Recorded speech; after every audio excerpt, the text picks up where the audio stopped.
contentes. Championship windows don't stay open forever. Right now, the Detroit Lions are sitting in one of the most dangerous positions in the entire NFL, and I'm not talking about our record or our playoff seeding. I'm talking about the kind of position where one strategic move could be the difference between hoisting the Lombardi Trophy and watching someone else celebrate in February. What's going on, Lions faithful? Welcome back to Lions News Fan Report, your number one source for breaking news, insider information, and comprehensive analysis on our Detroit Lions. I'm here every single day, bringing you everything you need to know about the team we bleed Honolulu blue for. And today I've got something that could completely change how you think about our future.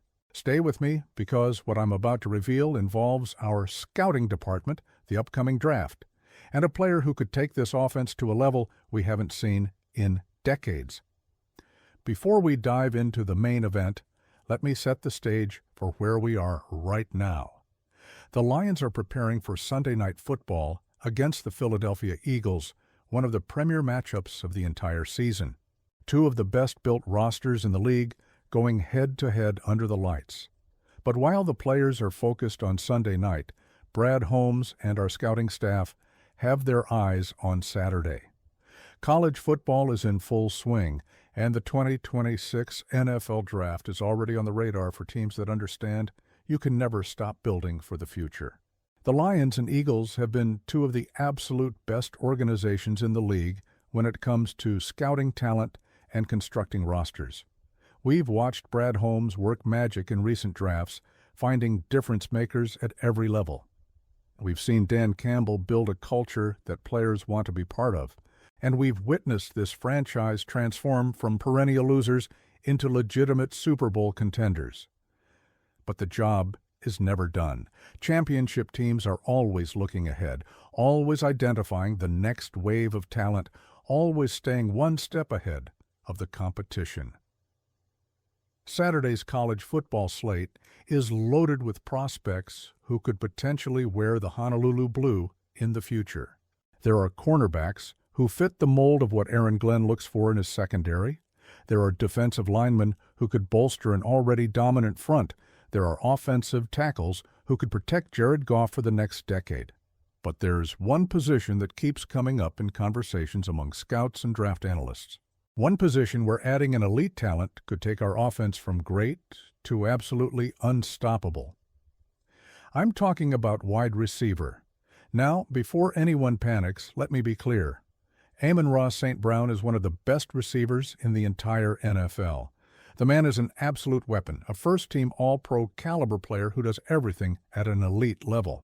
Jameson Williams has shown flashes of being a legitimate deep threat when he's healthy and on the field.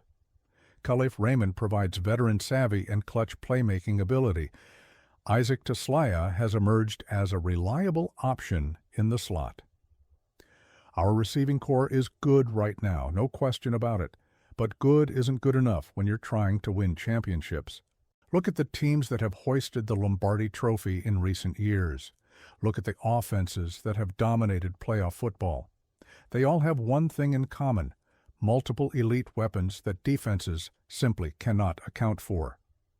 The Kansas City Chiefs have Travis Kelce and a rotating cast of playmakers. The Philadelphia Eagles have A.J. Brown and Devonta Smith. The San Francisco 49ers have Deebo Samuel, Brandon Ayuk, and George Kittle. Championship offenses have depth, versatility, and game-breaking talent at multiple positions. Imagine for a second what our offense could look like with another true number one receiver opposite Amon-Ra St. Brown. Imagine the matchup nightmares that would create for opposing defenses. Imagine Dan Campbell's play calling with that kind of firepower at his disposal. Imagine Jared Goff, who's already playing at an MVP level, having even more weapons to work with. That's not just a good offense. That's a historically great offense. That's the kind of unit that can carry you through the playoffs and win you a Super Bowl. Saturday night at 7 p.m. Eastern, the Washington Huskies take on Purdue. For most casual fans, it's just another college football game. But for NFL scouts, it's an opportunity to evaluate one of the most intriguing receiver prospects in the entire 2026 draft class. I'm talking about a player who has the size, production, and intangibles that make general managers start dreaming about what he could become at the next level. A player who fits perfectly into what the Lions are trying to build offensively. Denzel Boston is his name, and if you haven't been paying attention to him, you need to start right now. This kid is 6'4", which immediately catches your eye. In today's NFL, having a receiver with that kind of size who can win contested catches, box out defenders, and be a red zone threat is invaluable. But Boston isn't just tall. He's got range, he's got production, and he's got the kind of tape that makes scouts salivate when they watch it. Let me throw some numbers at you that should get your attention. Over his last 22 games at Washington, Denzel Boston has caught 115 passes for 1,564 yards and 17 touchdowns. Read those numbers again. That's not a one-year fluke, that's sustained elite production over nearly 2 full seasons. That's the kind of consistency and dominance that translates to the NFL level. Just 2 games ago against Illinois last month, Boston put up 153 receiving yards and a touchdown. But here's the kicker. He also threw a passing touchdown. The kid is a playmaker in every sense of the word. He's versatile, he's creative, and he's the kind of weapon that offensive coordinators build entire game plans around. Now imagine Ben Johnson or whoever our offensive coordinator is in 2026 having that kind of talent to work with alongside Amon-Ra St. Brown. Currently, draft analysts have Boston projected as a late first-round pick. For a team like the Lions, who will likely be picking towards the end of the first round as a playoff team, he falls right into that best available category. This is the sweet spot where Brad Holmes has made his money in recent drafts. Finding players with first-round talent who slide just far enough that we can grab them without having to trade up and mortgage future assets. Let me paint you a picture of what our receiving core could look like in 2026. You've got Amon-Ra St. Brown, who will still be in his prime, doing his thing as one of the most complete receivers in football. You've got Jameson Williams, assuming he's extended and stays healthy, providing that elite speed and deep threat capability. You've got the veteran presence of Caliph Raymond and the emerging talent of Isaac Tesly as your WR3 options, and then you add Denzel Boston to that mix. Think about the matchups that creates. Defenses can't double-team Amon-Ra because Boston is 6'4" on the other side winning jump balls. They can't focus too much attention on Boston because Jameson Williams will burn them deep.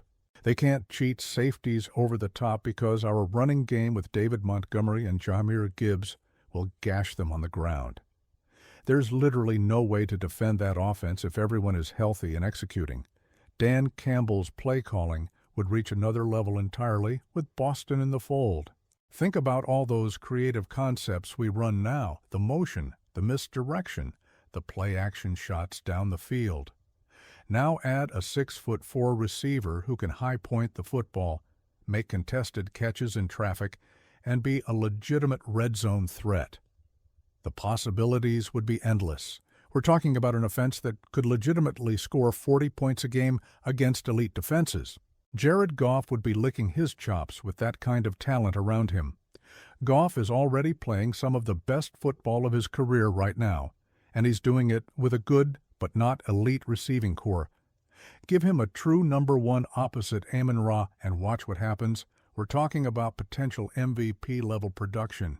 We're talking about an offense that could carry us to a Super Bowl championship. Now, I need to mention that Boston is officially listed as questionable for Saturday night's game against Purdue.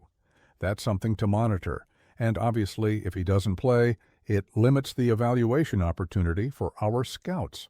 But assuming he's on the field, you can bet Brad Holmes and his staff will be watching every single snap. They'll be evaluating his route running, his hands, his ability to separate, his blocking in the run game, all the little details that matter at the NFL level. The beauty of this potential pick is that it's not a need-based selection driven by desperation. This would be a luxury pick, a best player available selection that makes us even more dangerous than we already are. Those are the kinds of picks that championship teams make. They don't wait until they have a glaring hole to address. They continuously add talent and create competition, pushing everyone to be better. Think about what this would mean for our long-term outlook. Even if Jameson Williams doesn't work out for whatever reason, whether it's injuries or off-field issues or just not developing the way we hoped, we'd have insurance with Boston. If Williams does work out and becomes everything we hope he can be, then we have two legitimate number one receivers flanking Amon-Ra St. Brown. Either way, we win. The draft process is long and a lot can change between now and April 2026. Players will rise and fall based on their tape, their combine performances, their interviews, and a million other factors.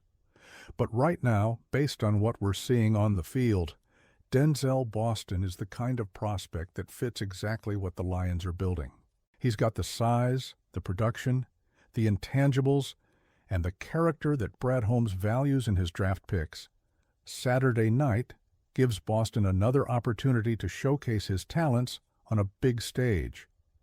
If he plays and has a big game against Purdue, his stock could rise even further. If he sits out due to that questionable designation, it gives other receivers a chance to leapfrog him in the pecking order. Either way, our scouting staff will be paying close attention to the entire college football landscape, identifying the players who can help us win championships for years to come. This is what separates good organizations from great ones. The ability to think multiple steps ahead, the discipline to continue building even when you're already good, the vision to see what your roster could become, not just what it is right now. Brad Holmes has shown he has that vision. Dan Campbell has shown he can develop and maximize talent. And this franchise has shown it's committed to doing whatever it takes to bring a Super Bowl championship to Detroit. Before we wrap this up, I want to hear from you. Do you think the Lions should target a receiver in the first round of the 2026 draft? Is Denzel Boston the kind of player who fits what we're trying to build?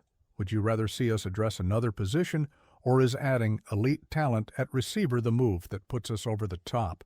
Drop your comments below, because I genuinely want to know what Lions Nation thinks about this potential direction. And listen, if you want to stay on top of every development in our draft process, if you want breaking news the moment it happens, if you want in-depth analysis and insider information you won't find anywhere else, you need to subscribe to Lions News Fan Report right now. Hit that subscribe button, smash the notification bell, and give this video a thumbs up if you're excited about the future of this franchise. We're here every single day bringing you the content you need to stay connected to your team. This is Lions News Fan Report, and I'll see you in the next one. Pride.